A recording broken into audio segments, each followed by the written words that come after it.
Hello, my name is Jemai Farah, and today I'm going to present you culture, ethnicity, and diversity. So, the study investigates the empirical relationship between ethnicity and culture, defined as a vector of trait reflecting norm, values, and attitude.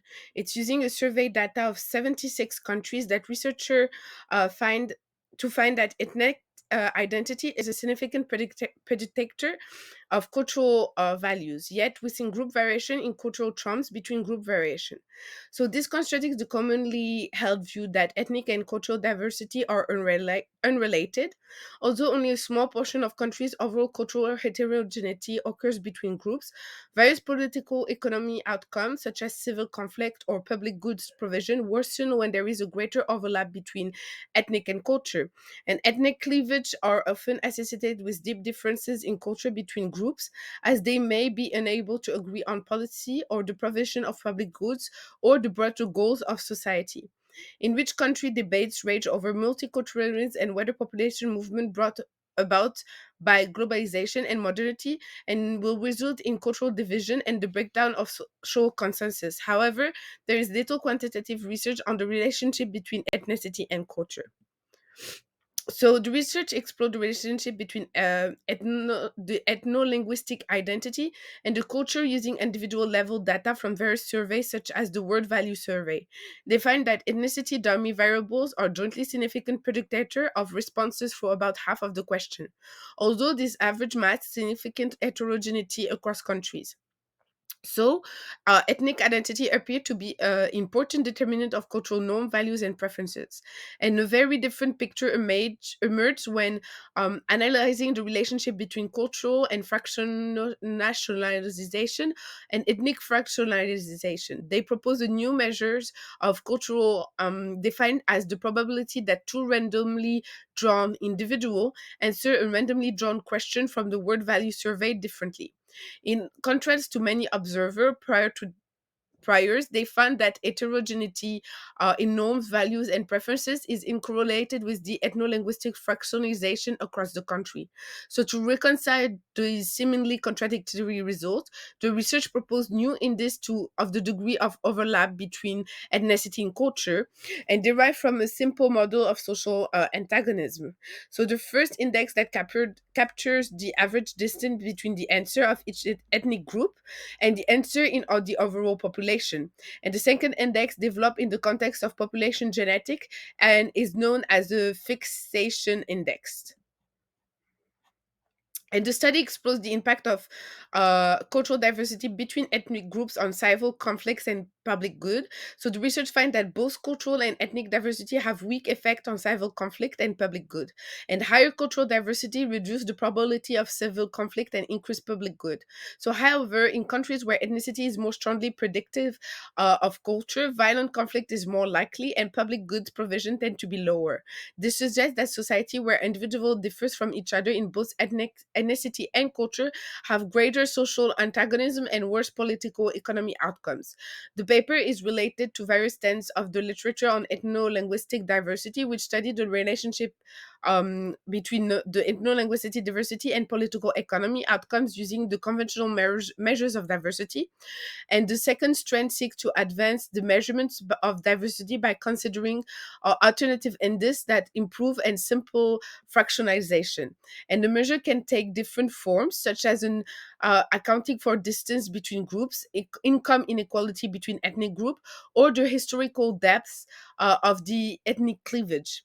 And the third strand relate to the overlap of ethnicity with other dimensions, such as income, geography, and religious identity.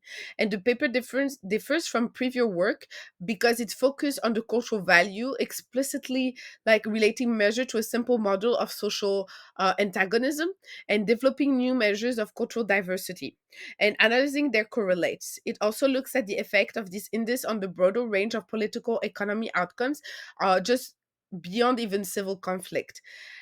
So the study relates genetic diversity with political and economic outcomes using response to survey on norms, attitude, preferences instead of genetic data. The approach capture diversity between individuals and consider measures of overall diversity between individuals with society. Um, with society.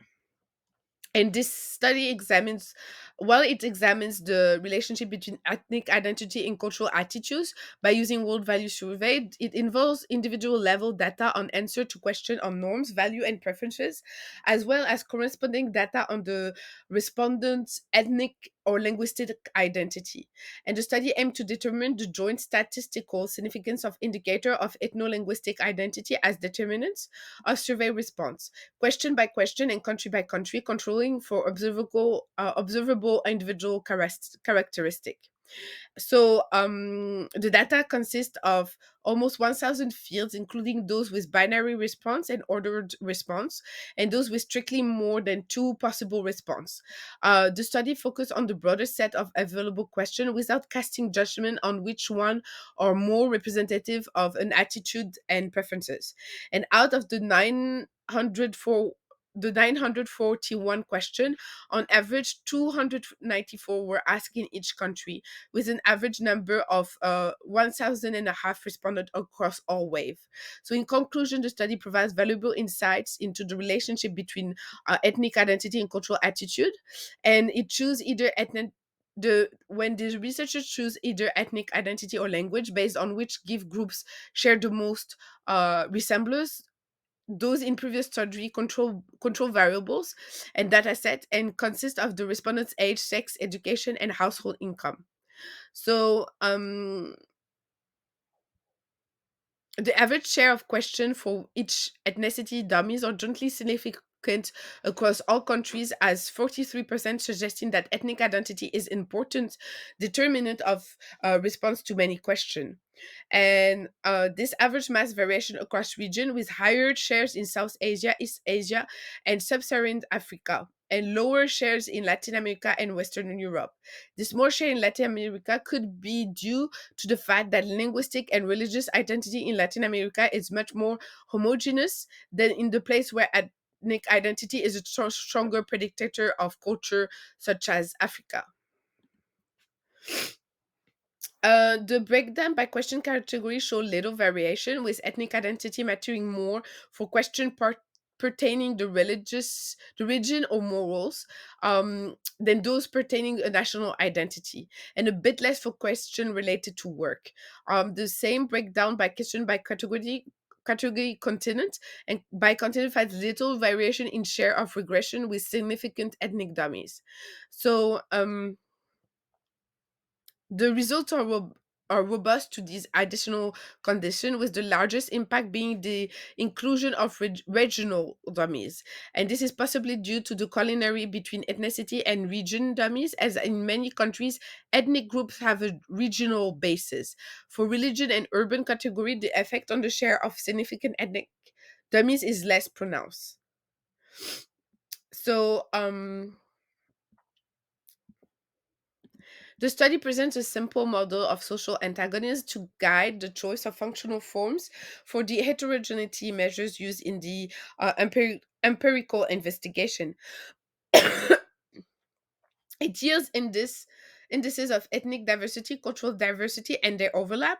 And the study considers three distinct types of society depending on how various dimensions of heterogeneity give rise to the antagonism. So for each type of society, an index measuring the level of society antagonism is obtained by averaging the correspondent value over all the questions. Despite these conceptual commonalities, the correlation between genetic diversity and cultural diversity is small and statistical insignificant. So the difference between both measurements of diversity stem from the fact that genetic diversity is based on genetic traits, so genes, and whereas cultural diversity is based on cultural traits, like yeah.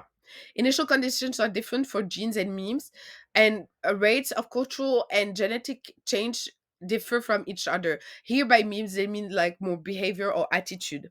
In part, because of genetic traits can only be transmitted vertically, whereas cultural traits are also transmitted horizontally or obliquely. Since cultural diversity and genetic diversity capture heterogeneity along different dimensions, here being culture versus genes, they may bear distinct relationships with the political economy outcomes we study.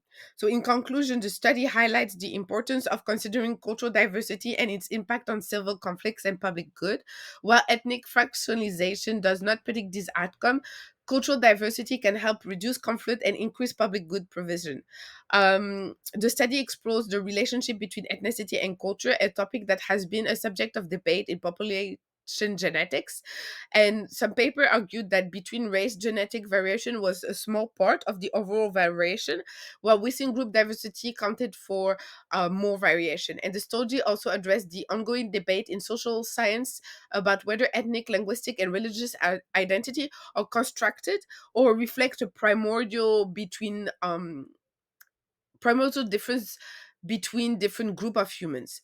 And the primordialist view hold the ethno-linguistic division reflect deep difference between humans due to the historical separation, leading to persistent difference in culture, norm, values, and preferences. Conversely, constructive view ethnic identity as an endogenous result of shifting patterns of power, making the association between ethnic identity and cultural differences context dependent, malleable, and fleeting. So, future work would continue to study the complex relationship between ethnicity and culture, a subject that has been missing from the economic literature. Thank you for listening to my presentation.